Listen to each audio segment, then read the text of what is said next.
Good evening and welcome to RFL this Thursday night. I'm Richard French. The human suffering that is occurring through this is very, very concerning. This is worse than a hurricane. In a hurricane, you can go to the mainland and get away from this.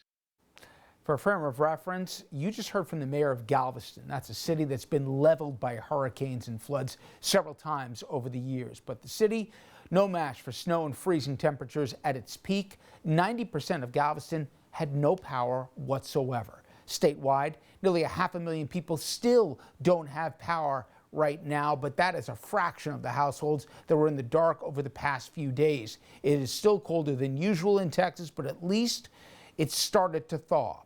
Now the cold water is causing freakish things to happen inside people's homes.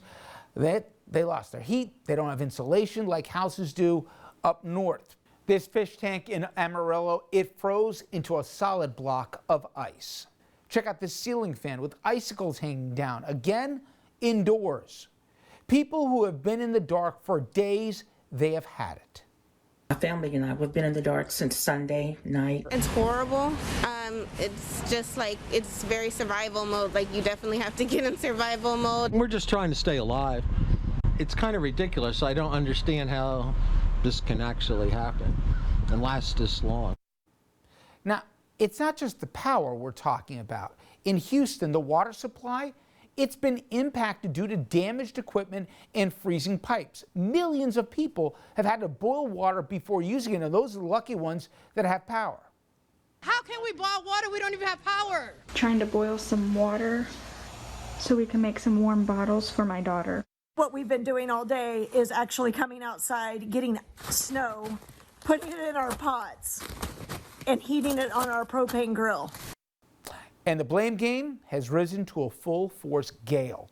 Take a listen to a Texas governor, Mr. Greg Abbott.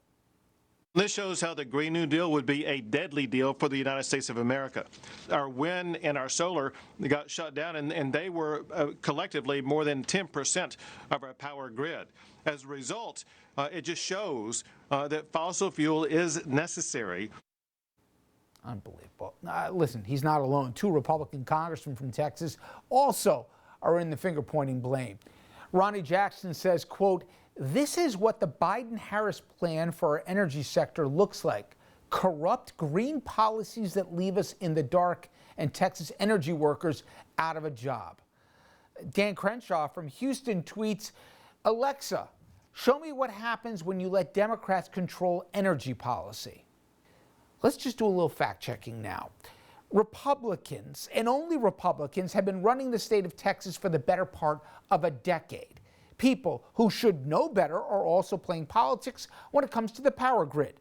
You'd think that Rick Perry, the former Texas governor and the predecessor to Mr. Abbott, he was also U.S. Energy Secretary under Trump, he would know this, and he certainly would be above this, but apparently not even close. Perry, quoted as saying, "Texans would be without electricity for longer than 3 days to keep the federal government out of their business."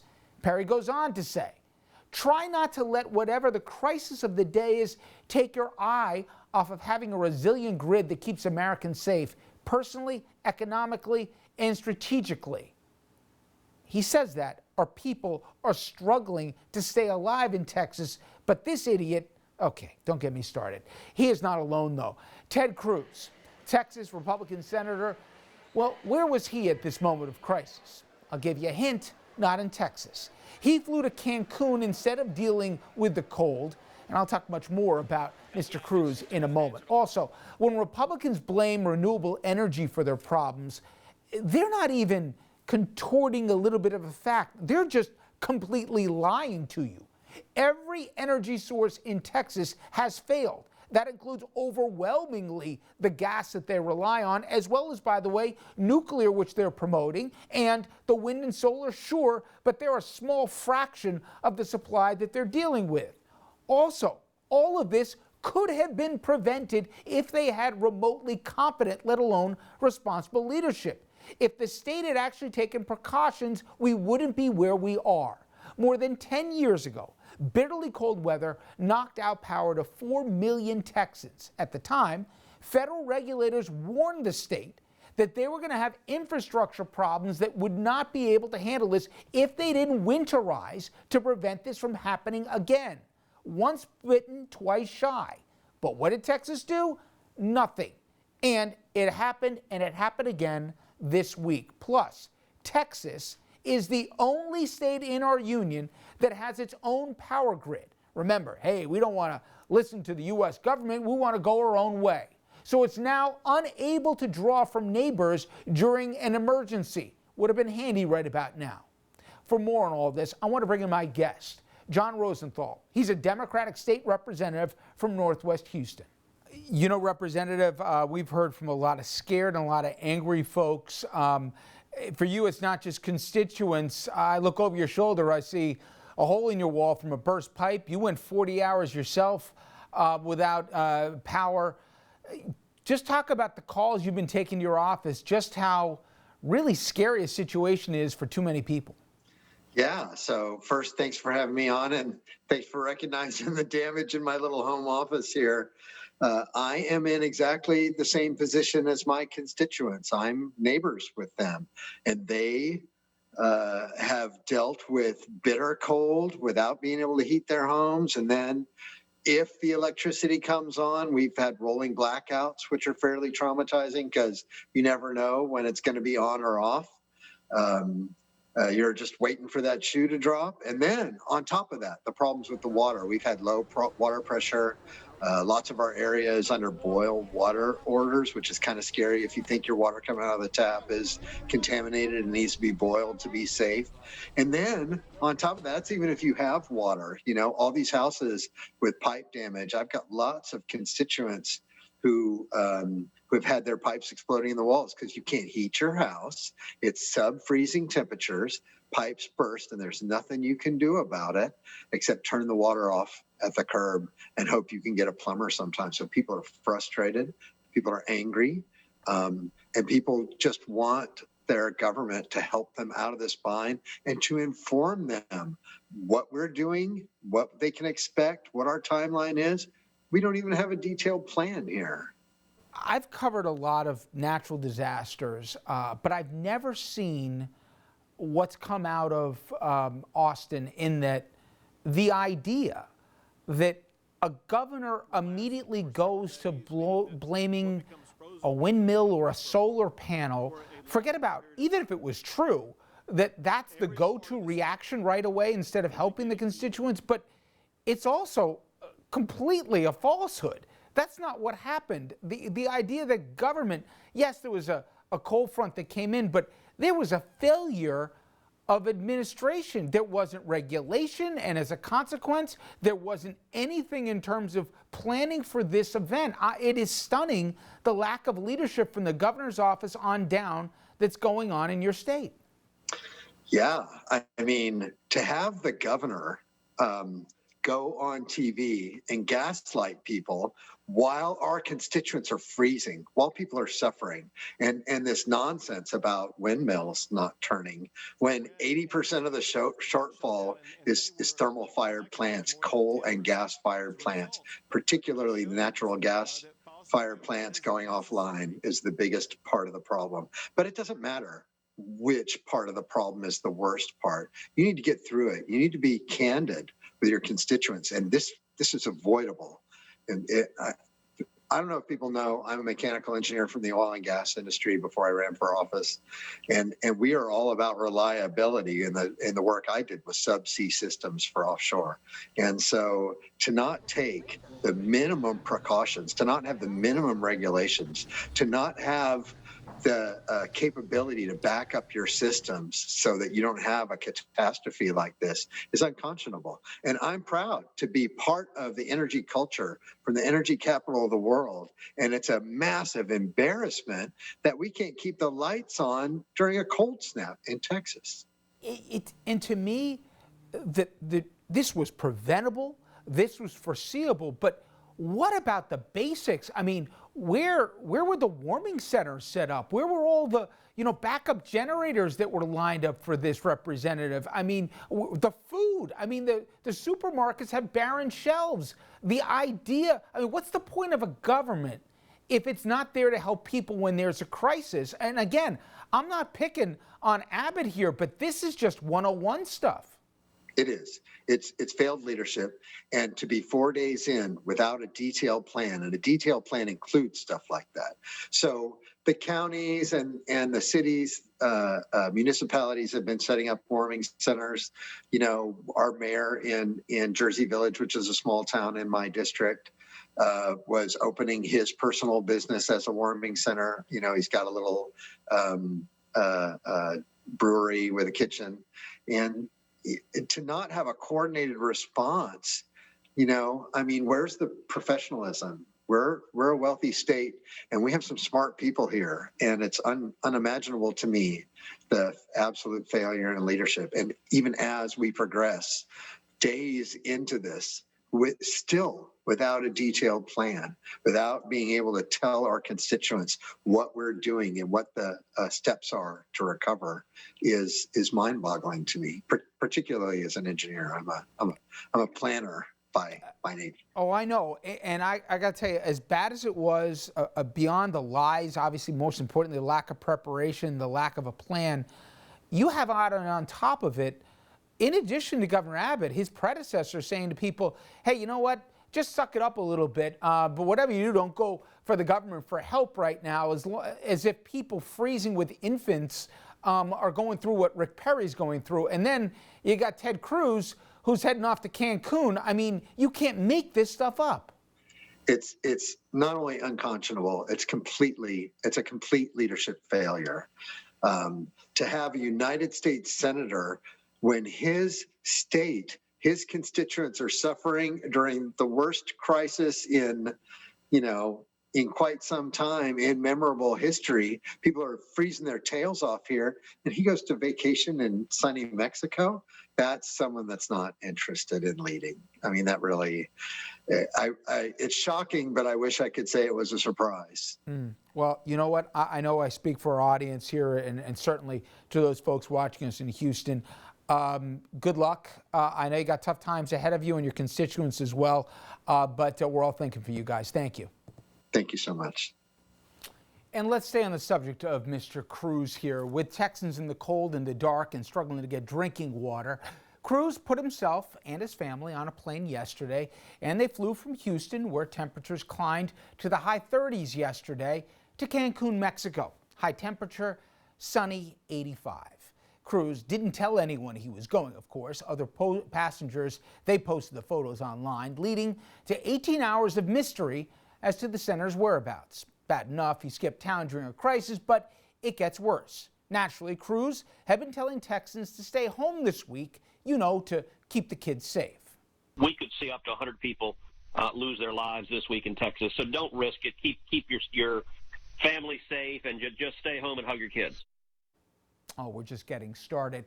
And for more on this, let's bring in senior political correspondent Andrew Whitman. Well, Rich, Cruz is back in Texas, and he finally broke his radio silence this afternoon with a statement. Cruz essentially blamed his travel on his daughters, saying they wanted to take a trip, and he was just escorting them to Cancun and is returning today.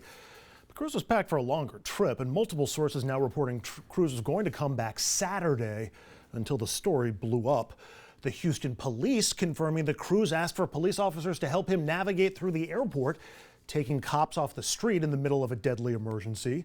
The episode also exposing Cruz's own hypocrisy. Cruz dunked on the mayor of Austin last year for going to Cabo while encouraging Austinians to stay home. Cruz also blasted California and green energy for that state's blackouts last summer, pot, meet, kettle. And just to make that taste in your mouth even more bitter, the senator framed himself as a hands-on Mr. Fix-It during Hurricane Harvey in 2017. When disaster struck, Texans came together, helping each other, everyone doing their part. Like Ted Cruz, who brought home billions in disaster relief and passed emergency tax relief for those hit by Hurricane Harvey. No official, state or federal, has been more involved in the recovery of Galveston County than Senator Ted Cruz. When the hurricane hit, you stood up for Texas, and Ted Cruz stood up for you. At least Cruz stayed in Texas during that disaster. But keep in mind, Cruz also has a record of voting against disaster aid for any place other than Texas. What makes the response from Cruz and other Texas Republicans that much more baffling is that emergencies can be make or break moments for elected officials. The right response can add Teflon to their reputations. A bad one can destroy their public images forever. Chris Christie's most popular moment as New Jersey governor was also his riskiest. Embracing President Obama after Hurricane Sandy in 2012, Republicans hammered Christie for appearing to help Obama, who was up for re-election that year. Christie's worst moments emphasized me over we, Bridgegate scandal and his vacation on a closed beach, closed because of a government shutdown that he was responsible for.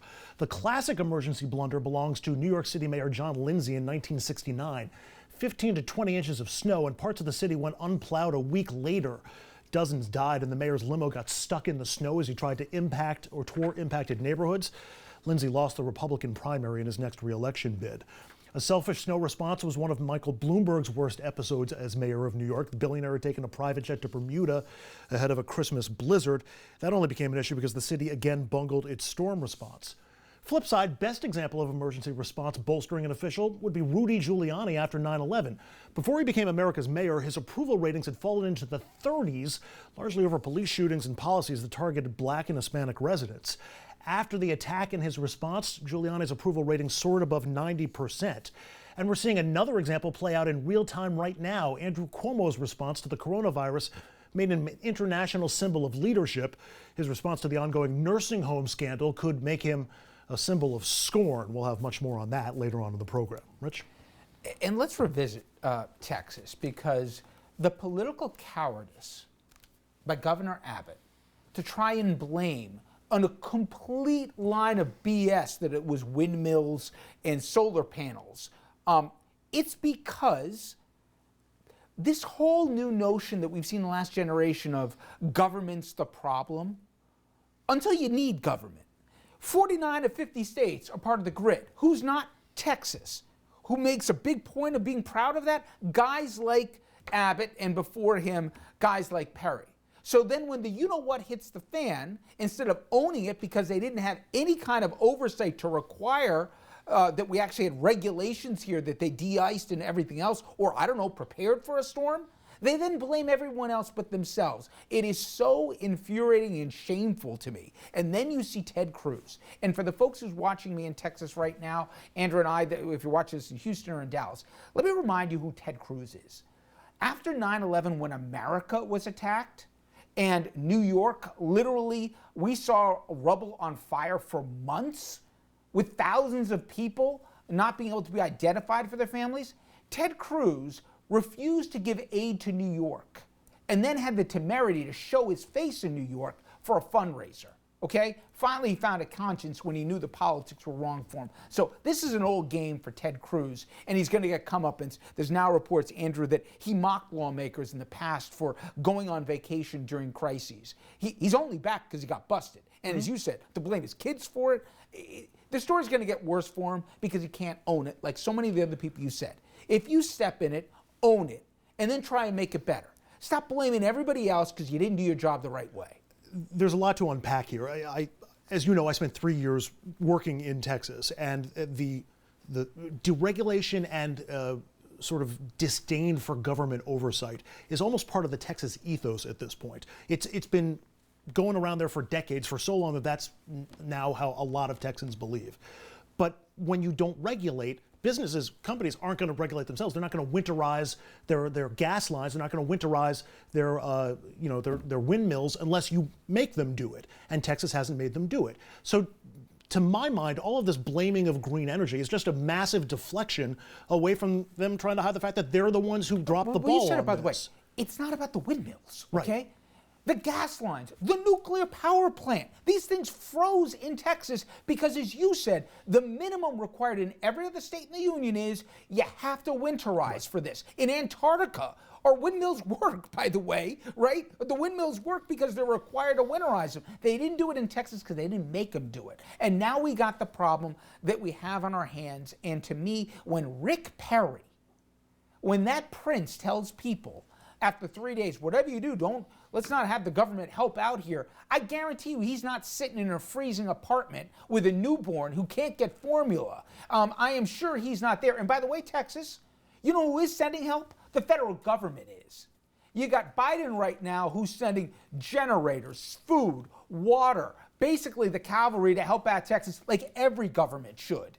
And so let's see if they turn away that help. I just hate this phony self-sufficiency when really all you're doing is giving business a free pass. Yeah, and it's a lot of posturing in that regard. And as for what Ted Cruz is doing, I mean, that's just it's Ted Cruz. It's Ted Cruz, but it's such an optical flaw. I mean, terrible maneuvering, terrible PR work on the other side. The only question is, will Texas voters remember it when he's up again in 4 years? That ad everybody showed that you played from, Andrew, that's when he was up for re-election. He's not up for re-election, so where's he going? He's going to Cancun. All right, when we come back, as millions of Americans struggle to feed their families right now with this pandemic and economic crisis, President Biden continues to push for his nearly $2 trillion COVID relief plan. Democrats in Congress rallying around the president for the most part as they try to get this thing over the finish line. After the break, one of those lawmakers will join me with the very latest.